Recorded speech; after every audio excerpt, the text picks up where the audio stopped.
So you don't want to boast or brag. So that didn't make sense to me. But, again, here they were marking the word mafia with something that comes from North Africa that became Romanized.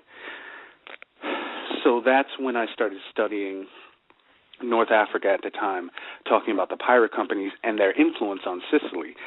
And I just found out that these small little cities, Tunis in Tunisia, places in Libya, Salih, Algiers in Algeria, these particular city ports were known as Corsair states, and they were governed, their politics, the politics that governed them were done through quote-unquote pirates. In a book called Moorish Corsairs and European Renegados by Peter Lambourne Wilson, he speaks about the fact that these people were called pirates only in the eyes of Europeans, but they were the most civil people you could ever meet. They had codes of honor that they stuck by. And most of the times when they captured people, because there were raids on coastal cities in Europe, most of the people that they captured, they cleaned, and it was the first time that these people ever had a bath. They civilized, taught them mathematics, and some people wanted to stay, and some people just, they left. They were allowed to leave. And they said they were very diplomatic and that they were organized within the aspects of Beylerbeys, which were like the bosses, the boss of boss, the chief of chiefs, which is what it translates into. And then the Beys of the Deys, which are sort of the underbosses. Then the Reises, which were the captains. The soldiers, which were the captain's crews. And then you had the enforcers, which were the other Corsairs of the sea. And then you had the associates, which were the trade partners. And I said, well, this fits perfectly over the sort of family tree of the Mafia, of how it is organized. Now, they always talk about, which is propagated by Godfather 2, that it goes back to how the Romans ruled. But the Romans were very much a republic and a senate state. And even though there was the emperor on top, the generals really didn't have a say. It then came down to the Senate. How they get that confused, or how that myth is propagated, is because in the 1930s or 40s, you had the Mafia in America who were running the bootlegging system, and they were also running the number system, quiet as it's kept, alongside blacks. And now there is also a big relationship between blacks and, black mobs and mafias, especially in the number running age. There's a book called Kings. If you want to look it up on Amazon, or Policy Kings. It's a brilliant book. I know I'm promoting my own book, A Company of Moors, but there's some other books, and I in the back of all my books, I always put suggested reading. Okay. But this book, Policy Kings, goes into how we created the number running system and how we governed it, and of course how the mob was used by the United States to not only usurp it from us, but ultimately how it became the lottery system of today. That's right. Yeah, and my mother and would. And if you look at Wall Street, we the one that had the wall. So I mean, it's a repeating process. A friend that I build with by the name of Roswell, brother always says, when you're dealing with mathematics and numbers, I mean, of course they're dealing with it on a very physical level, especially when it comes to money, but it's a spiritual thing, especially when you're dealing with mathematics. Yeah. But in the Policy Kings book, they talk about how Al Capone had black lawyers, ran with blacks, and how if he had listened to his lawyer who was black, he wouldn't have gone to jail. But they separated from his lawyer because he wasn't arrested in Chicago. I think he was arrested in Florida. Okay. But he was usurped because Al Capone in Chicago. Then you go over to New York with Lucky Luciano, Frank Costello, and two Jewish guys by the name of Meyer Lansky and Bugsy Siegel. And we know Bugsy is a nickname because he was crazy, but he went out west and built up Las Vegas.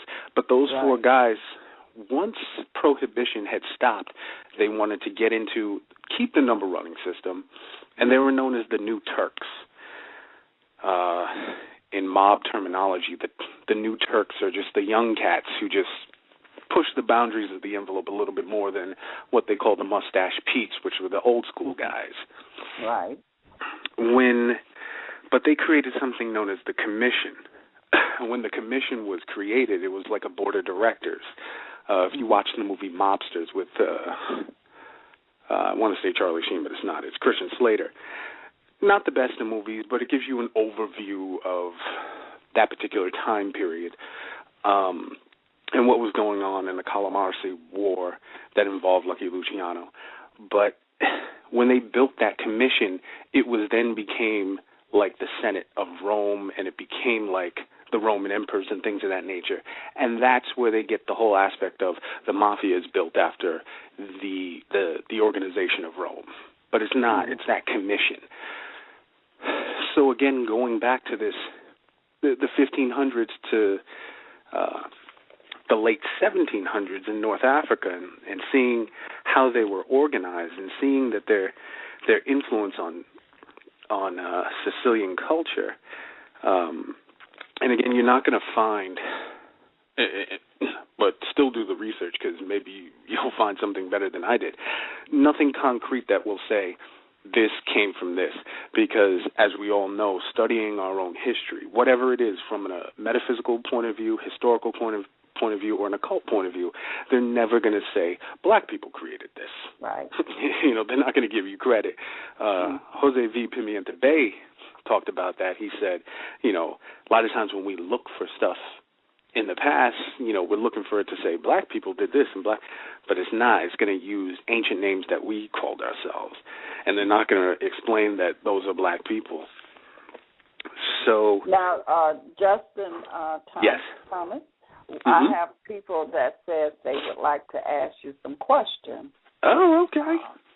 So I'm going to open up the phone line, but before I do, give them where they can reach you at, or your publishing company, and where you're at on the internet.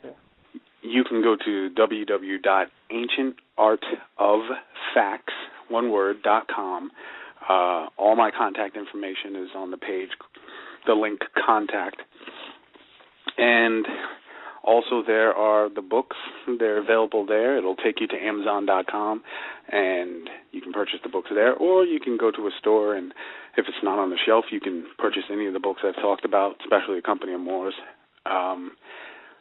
And you can also, get it online at barnesandnobles.com and things of that nature. But that's www.ancientartoffacts.com.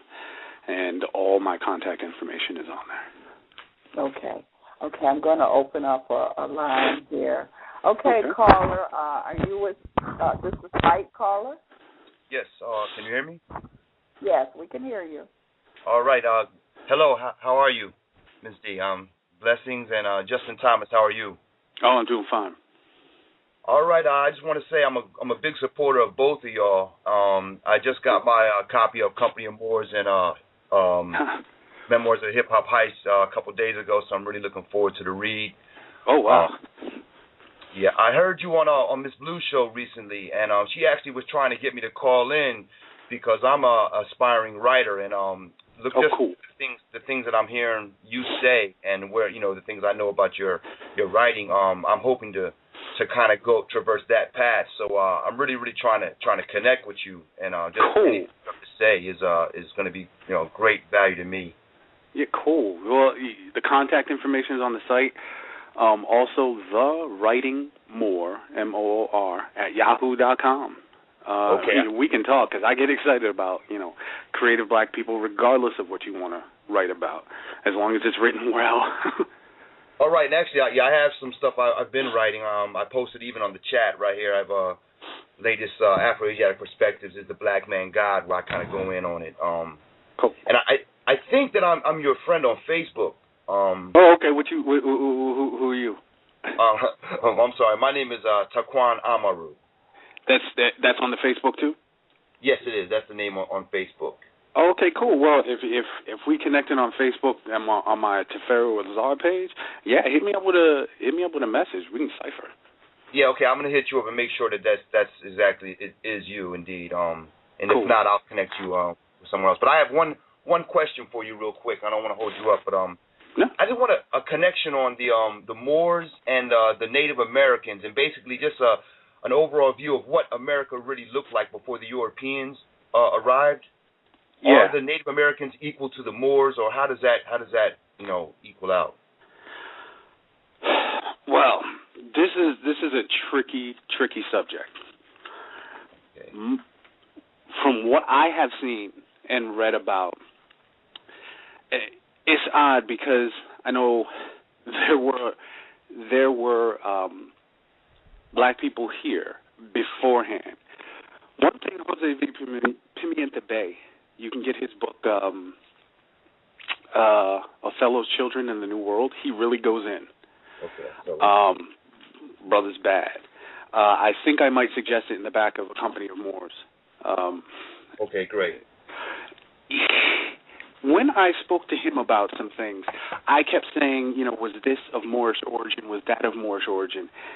And he kept saying, not everybody called themselves Moors, even if they were black. Okay. But there are ways, because definitely when you go to ancient America and you look at the Olmecs, clearly they were black because they don't want to mention them. Right. A lot of people have said that if you're looking at the East Coast, you're definitely looking at a more heavy black population of people. If you're looking at the West Coast, you still got a black population of people because you got the California being named after Cali or Califia, and you have that particular so-called nomadic nation of, I almost said tribe, but that nomadic nation of black women, the Califia tribe in California. Okay, all right, yes. You're dealing with, and you're also dealing with some Asiatic influence, but not a whole lot. When you talk about, some people have said that the Olmecs were black, the Mayans were black, but there started to be a influx of the more. Now, when I say Asiatic, again, you're still talking about dark-skinned people who got dreadlocks. Right. But it's about what do they look like, because see, that's the thing. What time period are we speaking about? Because Amexem, as they called America, or Amenta, the hidden land, that was our land where we would just go for a nature walk to get in tune with nature. That's why you see mounds and pyramids that are made from mounds and things of that nature, but you don't see gigantic big cities. That's more of the Central America, South America stuff. You start seeing the more industrious things. And that's what we were like. We had and this was even in Africa, and Africa, of course, as you know, at one point, Southern Europe was Africa, and all of what they now call Arabia was Africa, and parts of Asia. We did the same things. If you go into certain areas, there were cities. You go outside those areas, there was a nature walk. And A Company of Moors goes into what the nature walk is. But again, the sister was asking at the beginning of the show, the connection of the Moors with Lemuria and Mu. You can find a connection. And yes, there were a group of people, black people, who were here when even Columbus writes about it. My only thing is, how do you? I don't know. I see it all as one. So and I would like to concentrate and see more information about, because even I don't know, but I would like to see more information about those particular nations that were in America, and written from the point of view of what their culture was like. Right. Because we see John Wayne movies, and we get to see Lone Ranger, and we get to see Tonto and those types of Indians. And that's not to to take away, because those people got a story too. Right. But and they came about through a certain form of mixing and admixture and things of that nature as well. So, but with those indigenous people, I've heard, as much as I've read on the Olmecs, I still don't know how they lived everyday life. I know that, they invented basketball. Yes. You know what I'm saying? Yeah. Yeah, so, the practical things. Yeah, the practical things. We do know the aspects of what they worshipped and their occult knowledge and their metaphysical knowledge and the things that we can get into. But, who were these everyday people? And I would, that was one thing that I was, especially like 96, 97, trying to get into. That's why it's so important that we need to write our own story, and we have people like you that do the research. And so I really believe that's what time it is. Thank you, caller. I'm going to take another call. Thank you so much for listening and calling. Okay, can I just say one thing really fast? I just want to say thank you, and I'm going to really try to connect with you, Justin Thomas, and I'm really interested in everything we just said, and even connecting, because I'm in Japan, with connecting with with Sakanoi Tamuramaro, and just understanding how the whole thing gets together. But I got your connection, I got your information. Go ahead and take your next call. Thank you very much. I'll be in touch with both of you, actually. Okay, all right, Jose. All right. Let's see. I'm going to go to area code 313. Are you there? You talking to me?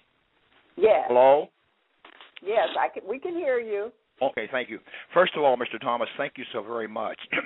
It seems to me, in listening to you talk, you have been a courageous digger in the archives to get history, not from, say, I've read Stanley Lane Poole, but you've gone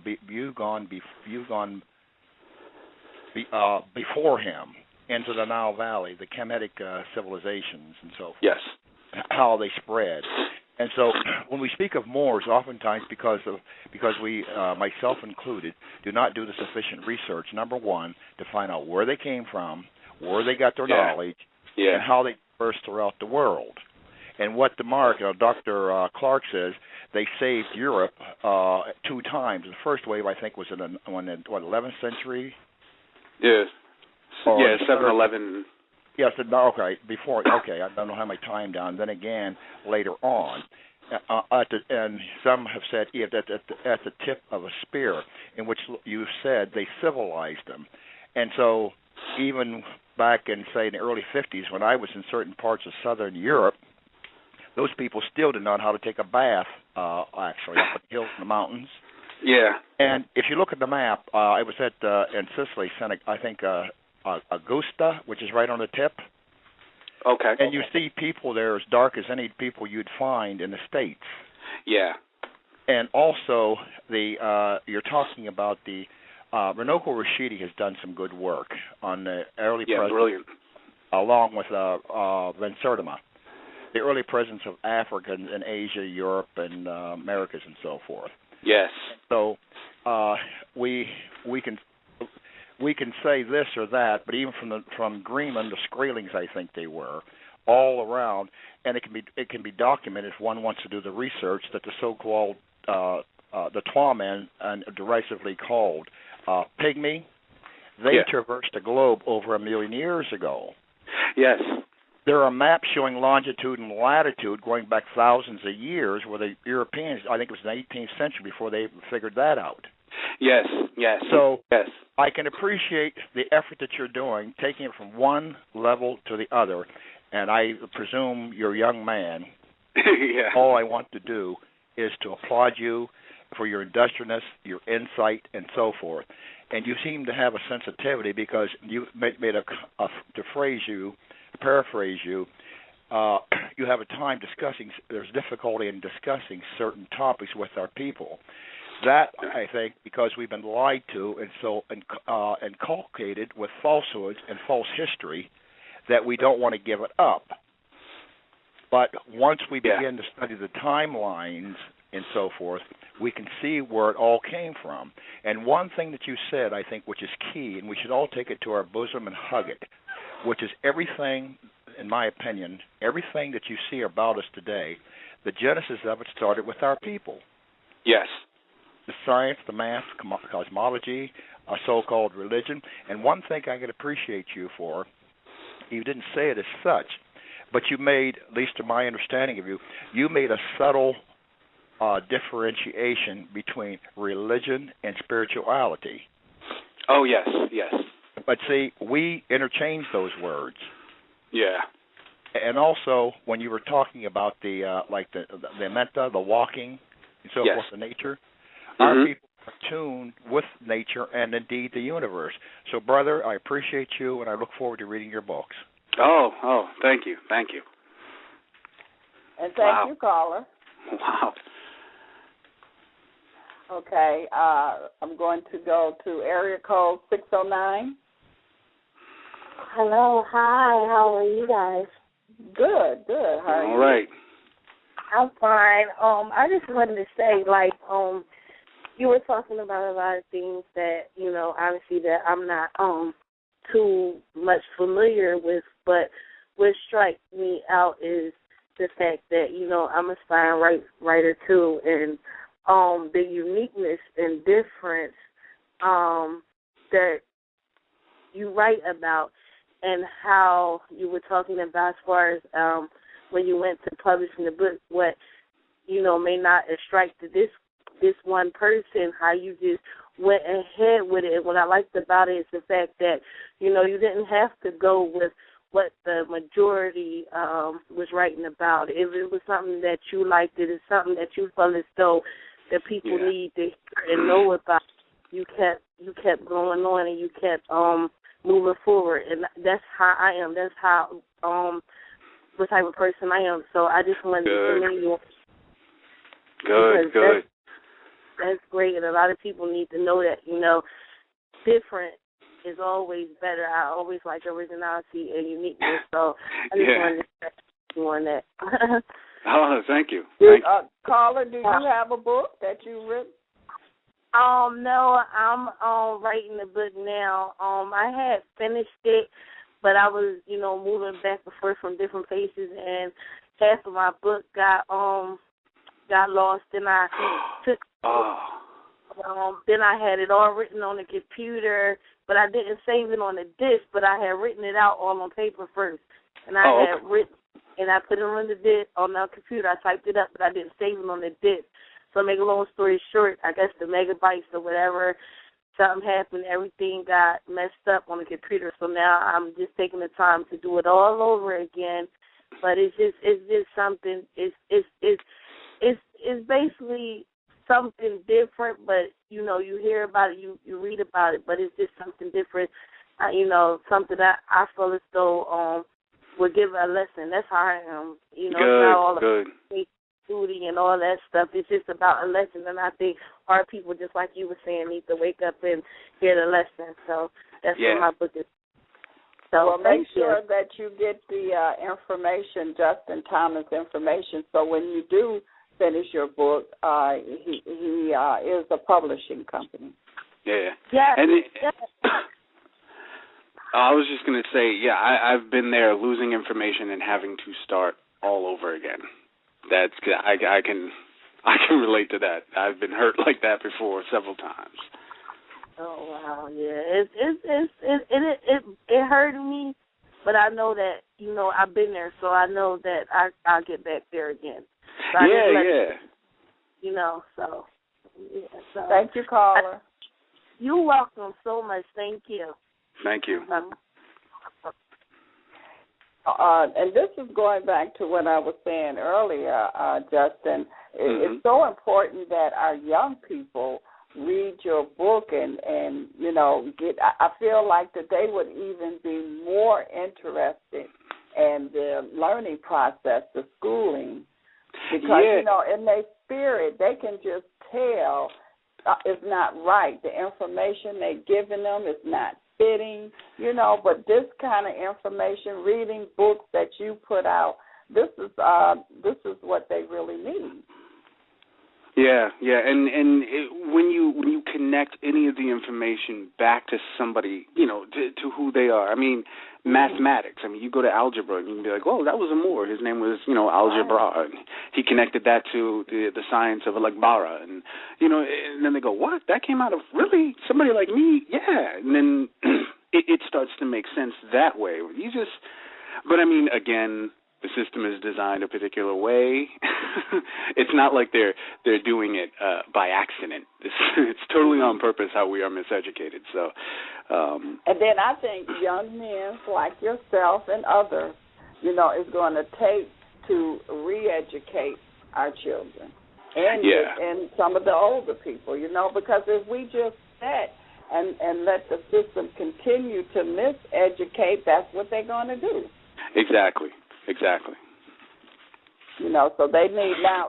Getting back to your company of Moors, yes. You say you're talking about 3 different African states or something. What is that about? The 3 different states that are in the book are the city Al-Mari Afrique. Again, it's a fictional city, but it's symbolic of the politics of the Corsairs at that time.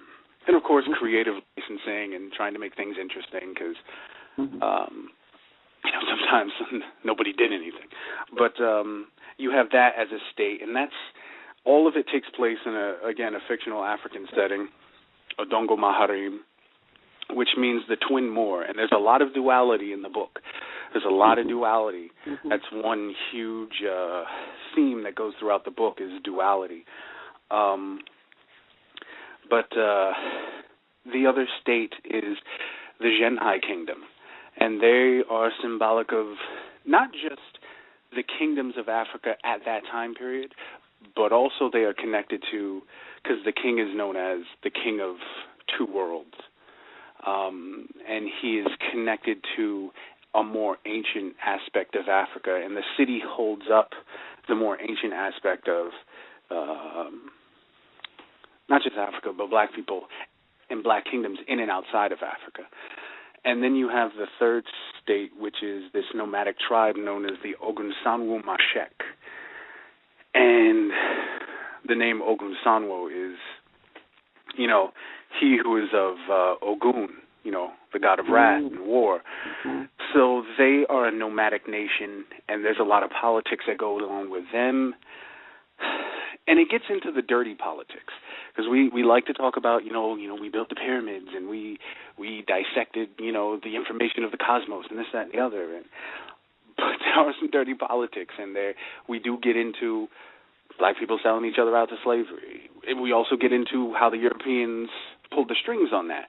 But we do get into the diabolical side of some politics that were going on in Africa at that time. So, I mean, although sounds familiar. Hey, exactly. Because, again, going back to the art of the storytelling, it is about the symbolism. And there's a lot of things that we think we just knew today, is happening back then too. We just haven't, we keep, going around in circles. And going back to what the brother had said earlier about the Native American tribes, because a lot of times we talk about how, we got Indian in our family. We don't know that a lot of those same quote-unquote Indians are black people. And they might not have the same facial makeup, but they are black people who can trace their ancestry back to Africa. Even if they are the Asiatic stock, still can trace their, stuff back to Africa. But the Moors in the book, A Company of Moors, they are well aware of America, how they had founded America, or not founded, but they had already discovered that. Because when I was in, must have been 10th grade, it was an honors history class. My teacher told me that not only did everybody know about America other than Europeans, but the Moors, and these were his words, the Moors and the Asians had a deal as to keep the land of America secret and hidden from Europeans because they did not want them going over there, so they propagated that the world was flat. And it scared Europeans. Now, I was amazed when my teacher told me that. The only other time I'd ever heard that, there was a sister in Oakland went out there to go visit my my uncle, he had said, the next door neighbor who I spoke to, conscious sister, early 40s, I believe, late 30s. And when I told her that, she said, we learned that too in history, history class. But this is the only other times I've ever heard that story, that there was some sort of deal to make sure that Europeans did not know. And so they, Moors and other people propagated that the world was flat. Although I do believe that lie was created by the Vatican to scare people, but the Moors allowed that lie to propagate so that they would never find America. But of course, once the Moors were, had left Spain, it's no coincidence that less than 6 months later, Columbus is in America. He wasn't trying to find another route around Africa. Wasn't trying to prove that the world was flat. Wasn't the guy that was, didn't he have a Moor on the boat there? His initial navigators were Moors. And the reason was because they found maps once the Moors had been defeated. They found maps to a new world, quote unquote, and they just wanted to go there because there was some new stuff that they could conquer. Plus that they had some other stuff that they were equipped with, because there was a great deal of knowledge that the Moors left behind. And I had said on another show that some people believe that the Moors were sort of tricked to go into Europe because the Vatican had created such a state of ignorance that Europe was about to collapse, so they created the whole Roderick-Julian farce so that the Moors would go into Europe, settle it, and then populate Europe with its knowledge so it would give Europe a boost again, because they were about to go out. And the Vatican had initiated the European Dark Ages because they wanted all knowledge, because, the Greeks getting their information from the Chemites, and that information being passed on to the Romans, who also went back to Kemet to get some information. And even before we get into the whole, the ecumenical councils that created, the particular religions that we have, especially Christianity, you have, they still had knowledge within Greece, which was, once known as Nigritia when, blacks ruled it. And then, the Rome had knowledge, but that knowledge had to be erased from people's minds so that the Vatican could propagate what they called Christianity, to instill that as law and word, the word and the law. And ultimately, the plan backfired so hard because Europe was just about to collapse. And I have seen many specials and documentaries, although they don't talk about the Moors, but they said how much of a terrible state that Europe was in, that it was, they had all types of diseases, but these diseases touched nowhere else except Europe. Even when those Europeans went to other lands, the disease did not come and stay, because, we knew how to get rid of disease. Right. And Europe was just on the verge of collapse. I think it's Joseph Macabre in his book. I know chapter 25, the name of it is called Religious Controversies, I believe. And he talks about how if the Moors stayed in power, we'd be 500 years ahead of our own technology. I think he wrote that statement in either the late 1800s or the early 1900s, but still 500 years. We wouldn't even be messing with iPhones. We'd be back to everything going on mentally, because, the more spiritual you get, the less technology you need. We'd be back there. And some of the wars to oust the Moors got very occult. I cannot remember the name of the particular saint, but supposedly he gave a book of magic to the Portuguese and to Ferdinand and Isabella to help use Moorish magic against the Moors. And he was mixed. His father was, I believe, a Roman, and his mother was black, quote-unquote a slave. But supposedly he handed over this book. I think this book is supposed to be very well prominent in South America, and I'm kicking myself for not remembering the name of it right now. But So, even those wars got a cult. But that's some stuff for another time. Mm-hmm.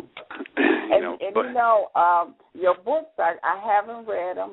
I'm going to get your books, but I just feel that this is something that I keep stressing our young people need to read and know about, and even with all of your research, you can put your research into a book because you have done a lot of extensive research, from writing your book.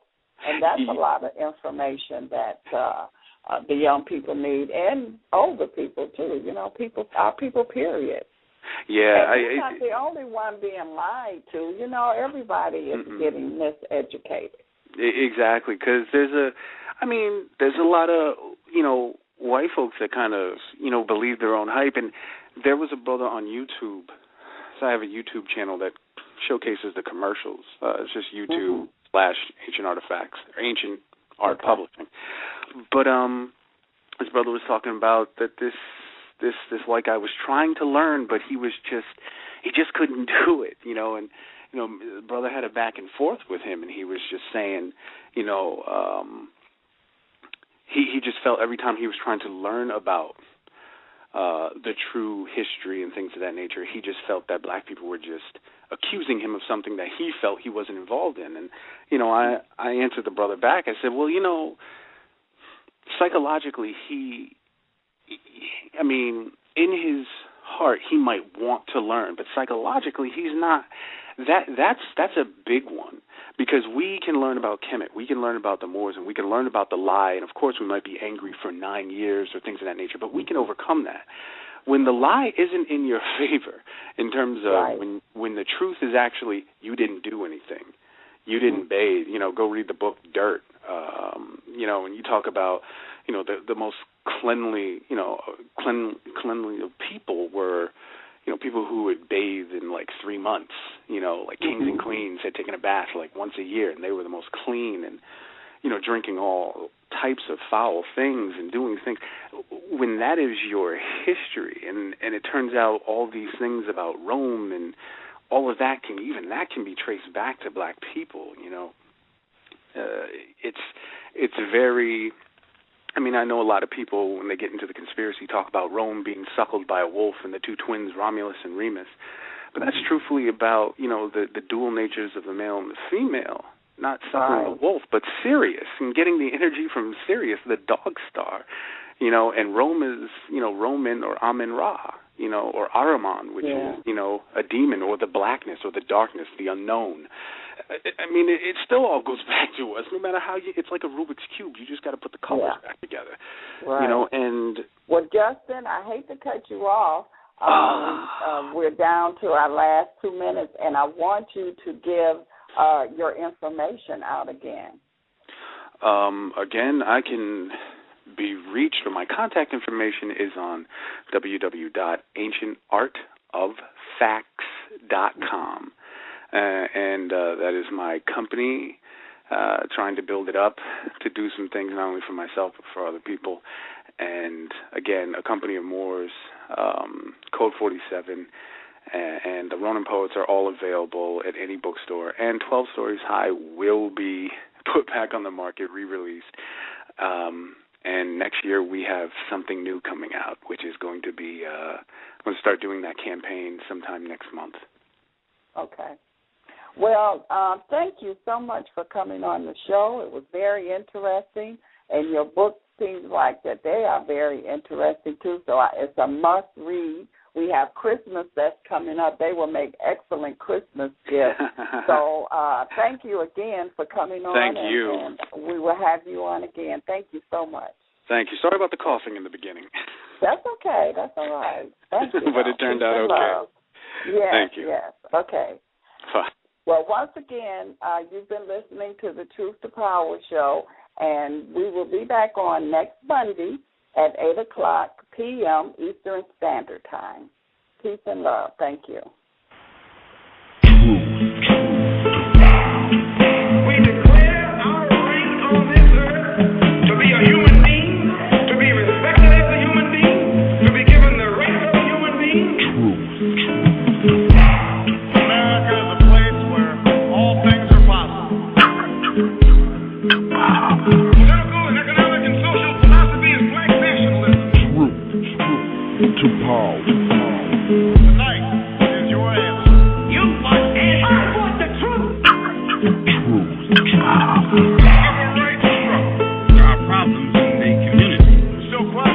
The power of our democracy. Truth to power.